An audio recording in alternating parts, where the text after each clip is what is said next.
Actually, nag-improve na talaga si Vanderbilt dito pero kita nyo naman yung depensa. Si Jaren Jackson ay nakatapat lang sa kanya, malayo at nakababa ang kamay. Iniisip talaga niya na siya ay hindi threat mula sa area na iyan at totoo naman kasi. Alam nyo kung ilang beses tumira si Vando mula sa lugar na ito sa tres ngayong season?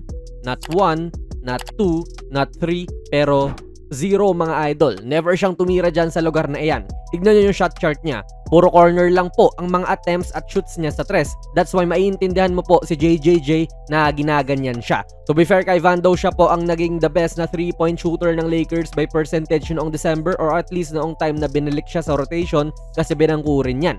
Shooting 55.6% mga idol from beyond the arc.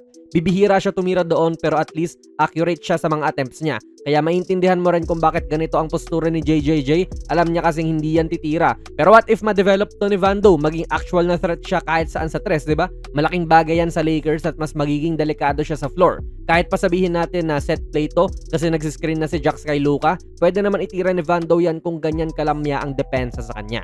Pero syempre ang pinakamaambag talaga ni Vanderbilt ay ang kanyang depensa. Dito po si JJJ ang kanyang tao rin pero may times din syempre na guard ang kanyang tinatao lalo na si Ja this game. Kaya masasabi mo rin talaga na isa siya sa mga better versatile defensive players nitong Lakers. Kita naman din po yung presensya niya rito na kahit ang layo niya kay JJJ naka-close out siya enough para mapigilan tong tumira. Doon pa lang okay na ang depensa niya. Kasi yun yung immediate na threat, yung jumper. Pero sa lupit nga rin po ni Vando ay nakasabay pa rin siya sa drive nito. At hindi lang yun, dahil sa sabay na sabay nga siya, na force niya si JJJ sa isang offensive foul. Ganda rin talaga. Nasabi na rin natin kanina dito lang sa corners talaga tumitira si Vando at kahit maganda ang shooting niya last December, maliit na sample size pa rin yun para officially kilalanin siya bilang major na threat nga sa labas. Kasi kung major na threat yan, hindi ganyan ang iaasta ni Aldama na tila pinababayaan lang siya. Hindi pala tila pinababayaan. Pinababayaan talaga at hindi sinabayan. Kapos din to. Though di mo rin talaga maitatanggi yung husay niya sa depensa. Ito walang stat to, more like sa positioning lang talaga niya at angles and maybe may matututunan ka rito idol. Kasi una, nakita niya yung mismatch ni Smart kay Landale. And kahit na solid naman din dumepensa tong si Smart, hindi pa rin maganda na match up to kung size ang pinag-uusapan. That's why nakipagpalit tong si Vando dyan ng bantay nung pwede na. Kita niya sinesenyasan niya si Smart. Then kita rin po niya na nung pinasa na dyan sa side nila, may lugi pa rin siyang size kontra kay Landale at mabigat din to sa poste. So nagpalit din siya ng angle para i-front to. Kaya may hirapan na ipasa yan sa big man kung sakali. So pinasa sa iba, then sa box out, nakita ulit niya na hindi papabor sa kanya yung position. So nag-swim na naman siya at nagpalit ng angulo na naman para makakuha ng mas magandang pwesto. Wala siyang stat sa mga ganyan pero ilang beses niya pinigilan yung opportunity nito ng Memphis dahil sa positioning na ginagawa niya. Hindi pa siya yung nakakuha ng rebound pero na-secure ng Lakers yung bola.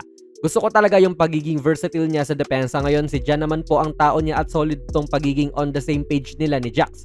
Kasi tumatapat si Hayes dyan nung dumaan si Ja sa pick pero si Vando ay hindi pa rin naman to pinababayaan. Hindi sila nag-switch dyan. Nung nakadikit na ulit si Vando kay Morant, nagsisimula na rin pong humiwalay si Jax sa kanila. Bagay din talaga na guard defender tong si Vanderbilt kasi ang haba niya at yung mga galamay niya ay nakaiistorbo rin talaga sa mga smaller guards tulad ni Morant. So natapal niya rin tong layup niya. Interesting din po tong lineup ng Lakers ngayon. Yung clip na ito ay na-mention na natin sa huli nating video, no? Pero ibang outlook naman to ngayon mga idol kasi you have Smart at Vanderbilt dyan na parehas mga bad shooters statistically ngayong season. Meron ka pang Jackson Hayes na basically hindi naman din shooter. Kaya makikita natin yung depensa na sagged off talaga sa kanila dyan at ready to help na sa posibleng drive ni Luka. Usually hindi mo gusto yung ganitong ang dami yung non-shooter sa court.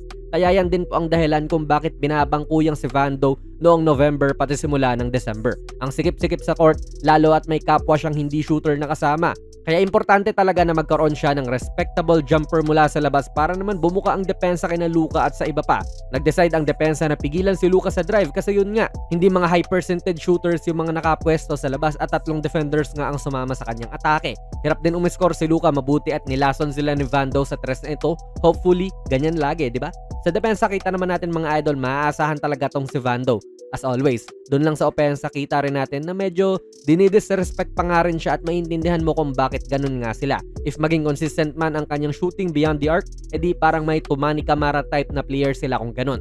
Kaso ngayon syempre, malilabel mo pa rin as inconsistent yung bitaw ni Vando sa labas, kaya rin mababangko talaga yan at times, lalo kapag hindi nahuhulog ang tira niya. Kaya depensa pa rin talaga ang pinakaalas niya. So yan ang hope ng Lakers ngayong 2026 din na manatiling maganda ang shooting ni Vando tulad nung nangyari sa kanya last December, di ba?